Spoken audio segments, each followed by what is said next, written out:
Nu, labrīt! Esam Rīgā tepat, diezgan populārā vietā, kur daudz brauc mēģināt ķert dropšotot zandartu.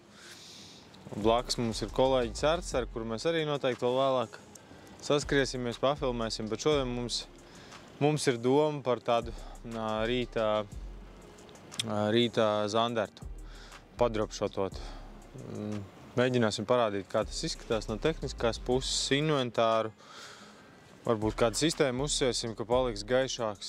Un mēģināsim kaut ko noķert, lai gan zandarts opē. Jāsaka tā, ka tāda psiholoģiska atkāpe, nebrīnieties, ja zivis varbūt neredzēsies šoreiz, jo nav vienkārši tās copes, nav tik daudz, tā nav vasara vai, teiksim, līdaka copa, bet, pamēģināt varam. Mums ir doma par rītu un vakar sesiju, tā kā varbūt.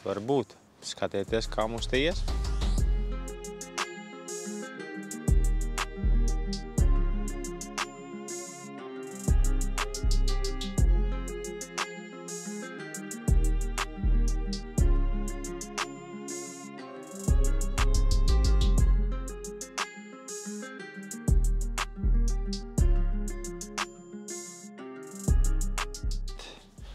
Es veiksmīgi jau paspēju aprauties, diemžēl. Copējot ar dropšotu jārēķinās ar to, ka tas ir labs veids un variants, kā iemācīties siet mēzglus, ātri pārsieties, ātri ne ātri, bet vismaz, teiksim, apgūt to tehniku. Kas tad mums ir dropšotam nepieciešams? Sāksim ar kātu. Es copēju ar Lucky John Dropshot 35. Man tas kāds ir iepaticies. Es esmu dzirdējis atsauksmes, ka diezgan bomīgs, bet, teiksim tā, manā skatījumā un izpratnē šai te copēji, kas ir savā ziņā diezgan brutāla, tur nav nekāda maiguma un mikrotēmas pieskārieni, diezgan lieli svini, ja mēs runājam tieši par zandartu dropshotu. Tad tas ir tas, kas vajadzīgs. Ciets, jaudīgs kāds, ar kuru var kārtīgi piecirst, izraustīt dropshot svinu, kaut kā tā. Vai ir alternatīvas? Droši vien, ka jā, ko es neiesaku. Džiga kāti kaut kādi vieglie, tie būs drusku pa švaku. Spole, te arī nav liels prasības, jo strādā vairāk kāds, un tas te var izlīdzēties ar jau kādu esošu, neko speciāli tur pirkt, piemeklēt nevajag. Aukla, nezinu, tas atkal skatāmies, kur copējam, cik liels zivis, bet nevajag aizrauties ar pārlieku lielu arī to pašu smalkumu, normālu auklu, tā, lai var pacīnīties ar zacepiem, jo zandarts kā likums dzīvo kaut kur tādās vietās, kur zacepi ir daudz, un ja teiksim, kādu lieku reizi sanāk izvilkt no zacepa ārā vismaz gumiju, tad tas jau ir baigi ok. Kas mums ir tālāk? Tad ir tāda te fluorokarbona pavadiņa. Metrs varbūt plus. Kuru iesienās āķis. Es varbūt tūlīt pārmēģināsim iefilmēt, kā es sienu āķi, paņēmieni ir vairāki. Tā. Šādi te dropshotam ir it kā speciāla veida āķi, bet var izmantot arī, manā gadījumā ir Veki, laikam Decoys ownerim ir āķi, tad tas viss izskatās tā. Es nezinu, varbūt tu vari panākt tuvāk drusku, vai no turienes arī labi redzēs. Te ir fluorokarbons, pamata aukla. Auklu liekam tā, lai āķis skatās uz augšu. šādi te attālums, nu, labā ziņa tā, ka to attālumu pēc tam var paregulēt, ja liekas, ka vajag zemāk, tad ar sviniņu attiecīgi viņu var palikt zemāku, ja gribās garāku pavadu, tad garāku. Parādīšu, kāds tas dropshots sviņu speciālists izskatās. Nu, šoreiz liksim kaut kur tā. Āķis ir uz augšu, tad es uztaisu tādu, vienkārši parastu uzmet aplī cilpiņu.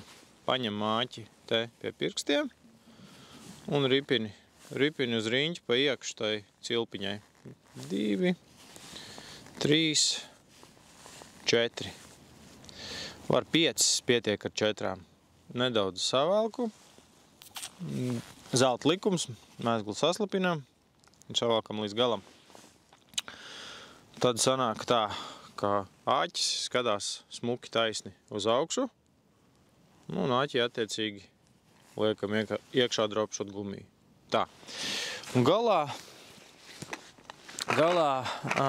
var izlīdzēties ar parastiem banāniņiem, tāda tipa sviniņiem. Ja? Bet, nu, pēc teiksim, dropshot teorijas ir šāds te, un viņi atšķirās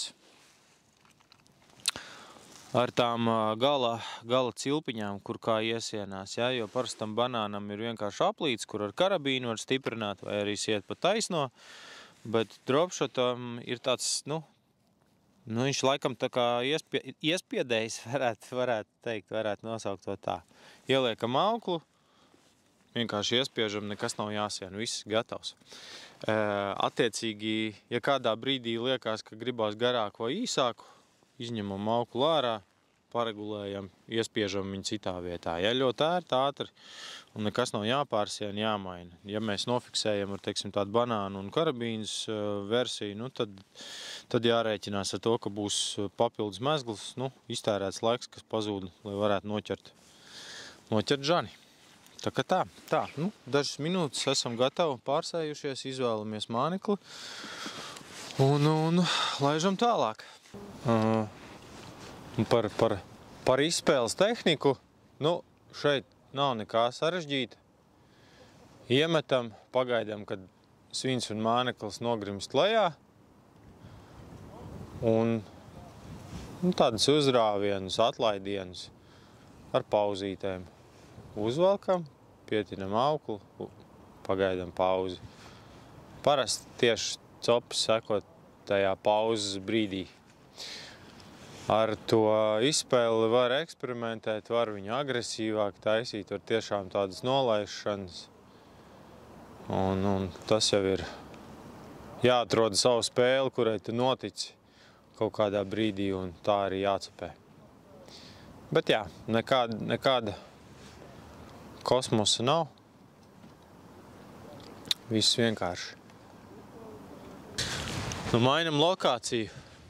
Ar to zandarta ķeršanu ir tā, ka tomēr nākās arī meklēt. Nu, nav tik vienkārši. Viņš tāds diezgan aktīvs, brīvi peldošs dzīvnieks. Nav vienā vietā, meklējam kaut kur citur. Tā kā cerēsim, ka viņš ir tur, kur mēs ejam.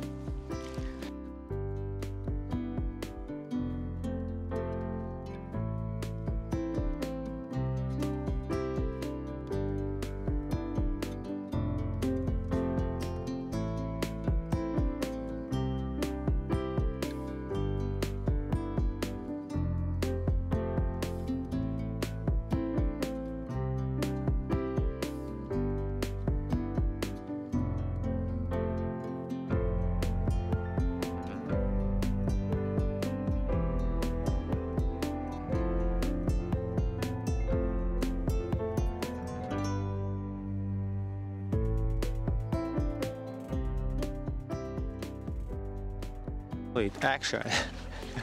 Un tad sakal esam jaunā lokācijā. Pamanījām, ka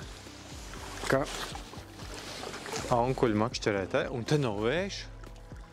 Baigi forši. Pamēģināsim šeit. Aktīvi meklējam, pārvietojamies.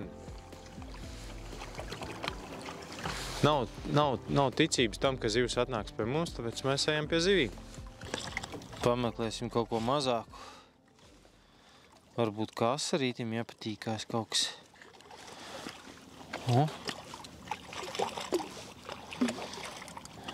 Vēlreiz gaismā var parādīt, kāds izskatās sviniņš. 15, 20, 25, 10 grami atkarībā no apstākļiem un viss pārējā rupjības, kurš regulējās ar tādu speciāli iespiežam cilpiņu, pievelkam, turās. Āķis, mēsgu varbūt kaut varēs redzēt, ja ne, tad varam rakstīt komentāros, ja gribās atsevišķi var uztaisīt tādu maziņu video. Pamatauku pītā fluorokarbona pavada. Spēcīgs, jaudīgs kāds, manā gadījumā Vansensoric dropshot no Lucky John auklu. Nezinu, šido es pirku pa 15 eiro. Pilnīgi kalpo, tā kā te neko baigi dārgu un rupji nevajag. Rupji vajag, bet nekādiem svalkumiem var neaizrauties. Gumīņas, tās arī vēlāk parādīsim atsevišķi. Tam iekšā, tas ir viss.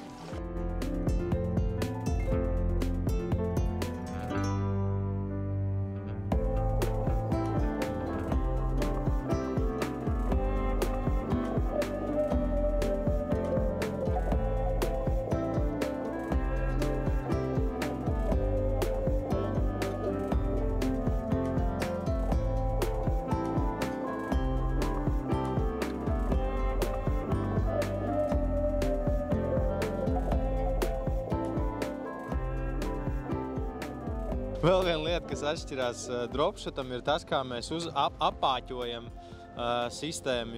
Ja teiksim, džigā ir pierasts, ka tu tur izrauj cauri un tev zivtiņi izskatās, apmēram vizuāli tā. Respektīvi, āķa kājiņi ir iekšā gaļā, tad dropshots strādā nedaudz savādāk. Ņemam zivtiņu, galvas daļu, tādu mazu gabaliņu, spraužam cauri. Gatavs. Šādi te vienkārši galvā iekšā bišķiņi, ja? Lai turās, lai metienā nenošļūk cauri. Jo kāpēc tā? Ja līdaka, teiksim, grābīja zivtiņu te un viņai lielākas iespējas vai tur no sāna, tad zandarts parasti vai piespiež vai arī ņem no galvas. Un līdz ar to tad āķim jābūt šeit. Jo tuvāk galvai, jo labāk. Tieši tas pats arī, šī ir 5 colu gumija, tieši tas pats ar 7 colu izmēru. Tāpat ņemam mānekli, galvu. Gatavs. Un tad, kad jūtiet tādu spēcīgu kairinošu tuku, elektrisku kā tā, certiet, cik jaudas, bremze ir piegriezt praktiski līdz galam. Tad, ja ir liela zivs, tad strādājam ar bremzīti, bet piecirtienu brīdī bremzē jābūt ciet, lai jūs varat tam kaulainajam žoklim izsist cauri āķi, ja? Jo savādāk būs diezgan daudz tukšās copas. Pats viņš nepiecērtās. Uz ko tad ķer un kāpēc dropshots ir dropshots? Atsevišķa tehnika. Un vispār vadīšana kā tāda, protams, ir cita arī tehniski uzsienās. Visa sistēma pavisam savādāk, un tas būs arī video redzams. Bet vēl viena lieta, ar ko atšķirās dropshots, ir mānekļi, kurus mēs izmantojam. Ir speciāli šāds te zivtiņas ar dakšiņu galā, respektīvi aste nostājās nevis šādi te perpendikulāri, bet vertikāli, ja? Horizontāli, jā, šādi. Šādas te zivtiņas, minov ar sagrieztām astēm, viņi tad tā plīvinās ūdenī, ja? Lielāks, mazāks, 5, 7, 9 colas, es laikam teiktu, ka 7 colas ir tas universālais, tad ar ko varētu sākt un skatīties, jo pat zemē ar zandarts ielupīs to gumiju iekšā un nekāda problēma nav. Tad var arī izmantot šādu te tipa vēzīšus, lielākus, mazākus. Un tādus kaut kādus slāgus. Un man iepatikušies arī šādi te arī slagi čūstveidīgi, jā, šis ir no Lucky John. Nu, te ir vēl lunkeram ir un tādas, principā, slaidas formas, zivtiņas vai čūskiņas. Par krāsām rozā, balts, zaļš, kaut kas dabīgs. Tas viss strādā. Tad zilās krāsas pietiekami daudz veikalos var redzēt, ka parādās un izmantojās. Ja, tas viss ir uz savu gaumu un garšu. Mainām, skatāmies, kas strādā un eksperimentējam. Gan ar formām, gan arī ar krāsām.